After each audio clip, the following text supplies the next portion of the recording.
এই মুহূর্তে সাগরদিঘি থেকে সব থেকে বড় খবর উঠে আসছে, ভয়াবহ আগুন স্টেট বাসে। আপনাদের আরও একবার জানিয়ে রাখি, সাগরদিঘি রতনপুর মোড় থেকে দোহালের মোড়ে একেবারে স্টেট বাসের ইঞ্জিনে ভয়াবহ আগুন।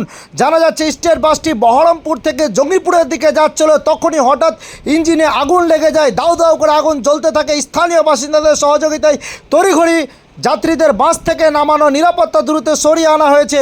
এই মুহূর্তে আপনাদের আরও একবার জানিয়ে রাখি, সাগরদিঘি রতনপুরে থেকে কিছুটা ছেড়ে গিয়ে দোহালের মোড়ে স্টেট বাসে ভয়াবহ আগুন। আপনাদের আরও একবার জানিয়ে রাখি, বহরমপুর থেকে আসছিল স্টেট বাসটি জঙ্গিপুরের দিকে যাচ্ছিল, তখনই এই বিপত্তি ঘটে।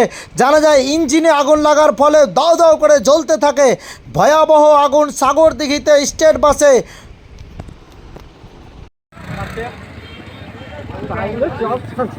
সরকারি জিনিস সরকারি বাসটা ওখানে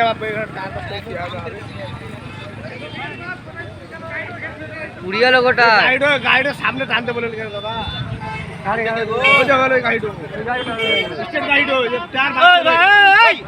ড্রাইভার